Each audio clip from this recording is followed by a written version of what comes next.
Well, hello once again. This is me, Leonard Wells, broadcasting as usual from Haslingden, 13 miles or 50 kilometres approximately due north of Manchester in the UK, on Thursday the 27th of October 2011. I'm talking about the wonderful triumph of the agreement between the 17 Eurozone countries, which is part and parcel of my dream to see the entire EU, including countries who are not yet in the EU, my dream to see us become a United States of Europe. Now, at early hours of this morning, the leaders of the 17 came to a historic agreement, and it's worthwhile remembering who are the 17. Because many people don't know. I can't list them all straight off from the top of my head, at least not yet. I'm hoping to be able to. Austria, Belgium, Cyprus, little island down south of Turkey. You probably can't see it because I'm in the way. Estonia, Finland, France, Germany and Greece.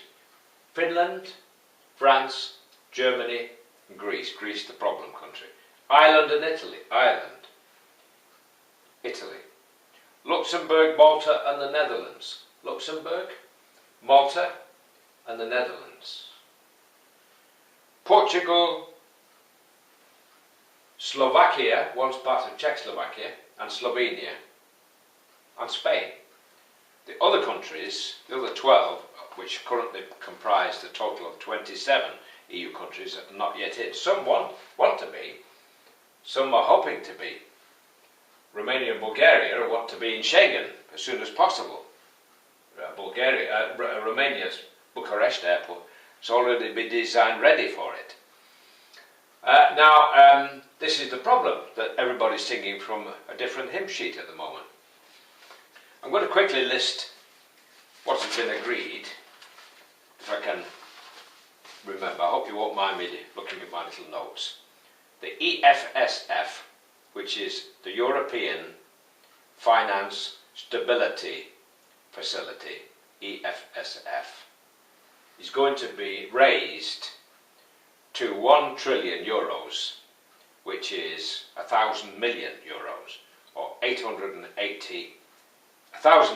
billion, I beg your pardon, 1,000 billion euros, which is 880 billion pounds, or 1.4 trillion US dollars. A heck of a lot of money. Banks and private lenders who lent to the Greek government are going to lose 50% of the value of those loans. It's called a haircut. I don't know why. And those banks are going to have to raise about 100 billion more capital. So that's the package. There were a lot of pundits in the UK who were forever earning a good money out of prophesying doom. Oh, the euro's collapsing tomorrow. Oh, Greece will fall out of the euro this afternoon. And so on and so forth. Oh, the German taxpayers won't want to support the Greeks. But they don't realise what the Europeans went through during the war. We were lucky, actually. Very lucky. And because of Germany, and because of what happened in the past, the people on the continent feel much more strongly about the need to ensure peace, because we've had 2,000 years of killing each other. And just think where we might have been if we hadn't had all those wars. It would have been a golden age. Well, it lies ahead of us now. We've got 2,000 years of peace as a possibility. If we can come together as a United States of Europe, and it doesn't belittle us by being part of a United States of Europe, it actually strengthens us, because a United States of Europe would be the major power on the planet. I mean, already the 27 countries of the EU have a combined gross domestic product, GDP, combined GDP, which is equal, almost equal, to that of the United States and China combined. The gloom merchants never tell you that. But if we were a United States of Europe, with all the stability that would mean, with our own president and finance minister, and the ability to raise taxes properly, according to agreed rules, then we wouldn't have these little problems on the way. But isn't it better that we learn to sort these problems out by talking rather than fighting? I mean, it wasn't that long ago when we would go to war over things like this. So they've come to this agreement, and hopefully for the time being that will solve the problem. But they're going to get closer and closer together as time goes by, and we will realise one day soon if the pound comes under attack.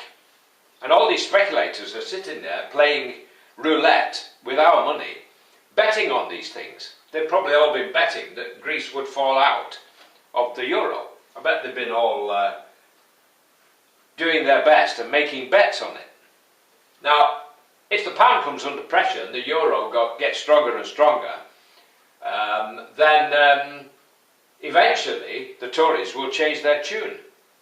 They laughed at the initial efforts of 4 or 5 countries on the continent to start the EU many, many years ago, in the 50s. They thought it was a joke. Our representative fell about laughing and walked out and said it would never work. Wasn't long before they're back asking, can we come and join, when we realised it was going to work. And the Tories will switch again. They're very short-term people, the Tories. I'll give you examples. Mr. Cameron is boasting that 1940 was our finest hour. Well, he didn't mention in passing that it was the Conservatives who appeased Hitler in the 30s and allowed him to get where he wanted to get.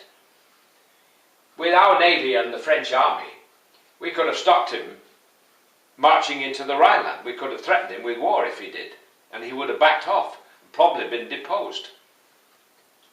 They don't mention that when they talk about our finest hour. Then in the 60s, they wrecked the railways.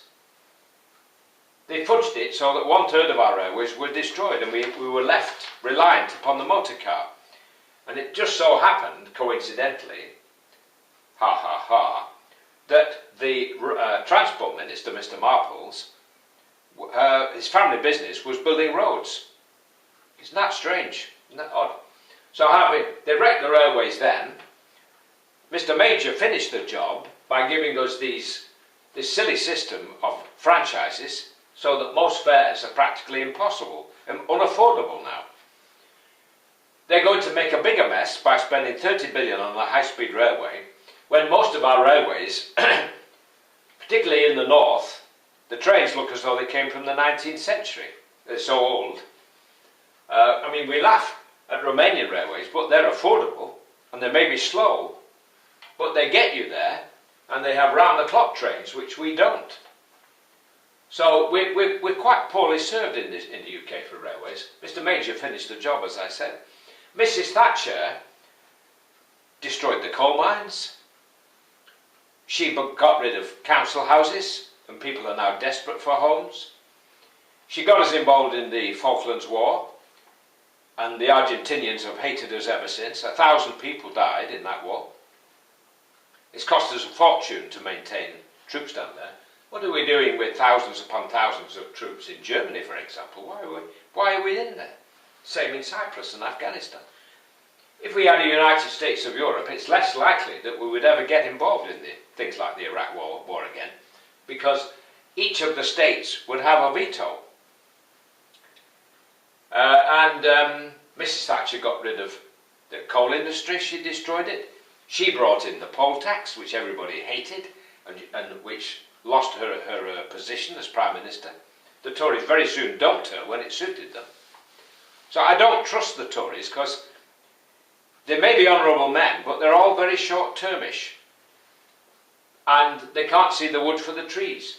And they're what I call little Englanders. They don't realise they're keeping us little. We would be far stronger proper parts of Europe, then this pussyfooting and shilly-shallying and dilly-dallying around on the edge, like a shy virgin on a honeymoon night, afraid to come out of the bathroom, that kind of thing. So that's the situation. I'm greatly heartened because it brings the day closer when we will have a United States of Europe with our own finance minister and a proper tax system. All right, the United States of Europe, it took a long time to bring it into being. Now, when the United States was formed, they didn't initially have a common currency. Some of the founding fathers didn't want one. It took a long time for them to bring it in. So we've made a good start in Europe. Let's keep the progress going, because if we can bring it about, the United States of Europe would be without doubt the strongest force on the planet. A golden age awaits us. From the north of Scotland and the north of Norway, all the way down to Istanbul. All these countries would have a wonderful future. 2,000 years of peace ahead of us. Think where we could go. The great projects we can bring about, like the Eurozone bridge between Sweden and Denmark, between Malmö and Copenhagen. The Channel Tunnel, these tunnels through the Alps in Switzerland. This proposal to link Switzerland and Sicily by a bridge, and so on, and all these high-speed railway lines.